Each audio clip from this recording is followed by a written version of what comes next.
Hello everyone, welcome back to my channel live with memories. আশা করি তোমরা সবাই খুব ভালো আছো এবং সুস্থ আছো। আজ আমরা সবাই মিলে যাচ্ছি দীঘার জগন্নাথ দেবের মন্দিরে। এই ভিডিওতে মন্দিরের সব ডিটেলস আমি শেয়ার করব, তো ভিডিওটা স্কিপ না করে দেখতে থাকো। জগন্নাথ দেবের মন্দিরের কথা বলতে হলে আমাদের সবার আগে মাথায় আসে পুরীর জগন্নাথ দেবের মন্দিরের কথা। কিন্তু জগন্নাথ দেবের মন্দির শুধু পুরীতেই নেই, আছে কলকাতার নিউ টাউনে, খিদিরপুরে, আরও অনেক জায়গায়, আর এখন দীঘাতেও। 2022 সালের মে মাসে এই মন্দিরের নির্মাণ কাজ চালু হয় এবং অবশেষে 30শে এপ্রিল 2025 সালে অক্ষয় তৃতীয়ার দিন উদ্বোধন হয়। আমরা বিকেলের দিকে গিয়েছিলাম বলে এত লাইন পড়ে গিয়েছিল ও ভিড়ও বড্ড ছিল। আর দীঘাতে এখন ভিড় হচ্ছে এই জগন্নাথ দেবের মন্দির দর্শন করার জন্য। মন্দিরে ঢোকার মূল দুটো গেট রয়েছে, একটা মেন গেট যেটা দীঘার মেন রোডের ওপরে, আর মন্দিরে ঢোকার আগে অবশ্যই আপনাদের গেটের বাইরে জুতোগুলো ঢুকতে হবে, নয়তো 6 নম্বর গেটের ওইখানে জুতো রাখার কাউন্টার আছে, ওইখানে আপনারা জুতোগুলো রেখে যেতে পারেন, সাথে ওরা একটা টোকেন দিয়ে দেবে। এবং 6 নম্বর গেটের ওইখানে আপনারা পুজো দেওয়ার জন্য ডালা কিনতে পারবেন। পুজোর ডালার দাম হচ্ছে 50 টাকা ও 100 টাকা। যারা হাঁটতে পারে না এবং যারা বয়স্ক তাদের জন্য হুইল চেয়ারের ব্যবস্থা রয়েছে 6 নম্বর গেটের কাছে। গাড়ি পার্কিংয়ের জায়গাও আছে সেখানে। মন্দির দিয়ে ঢুকে দুই সাইডে রয়েছে 6টা বাতির স্তম্ভ ও মূল মন্দিরে ঢোকার মুখেই রয়েছে অরুণ স্তম্ভ। জগন্নাথ দেবের মূল মন্দিরে পৌঁছাতে হলে আমাদের 4খানা দুয়ার বা দরজা পেরিয়ে যেতে হবে।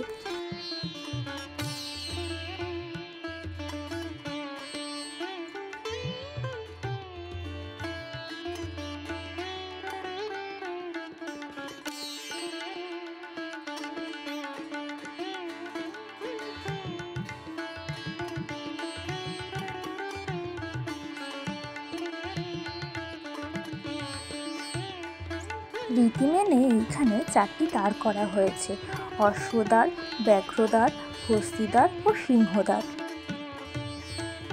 এই সুন্দর মন্দির নির্মাণের দায়িত্বে ছিল হিডকো। নির্মাণ কাজ করেছেন অন্তত 800 জন দক্ষ কারিগর। তাদের মধ্যে অনেকেই অযোধ্যার রাম মন্দির নির্মাণের কাজেও অংশ নিয়েছিলেন।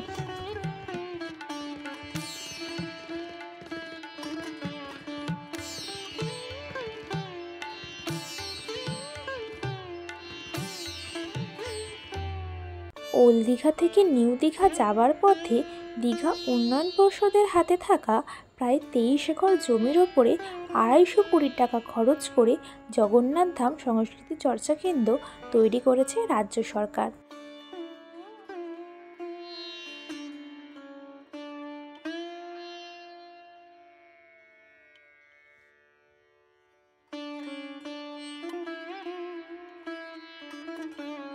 আর এই মন্দিরটি রাজস্থানের গোলাপি বেলে পাথর দিয়ে তৈরি করা হয়েছে।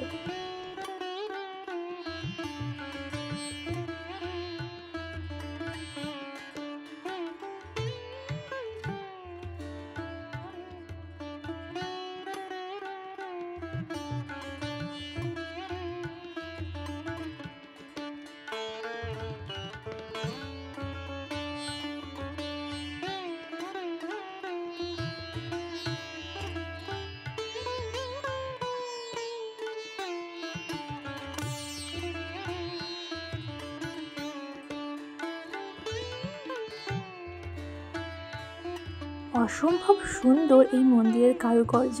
আশা করি আপনারা ভিডিওতে দেখে বুঝতেই পারছেন।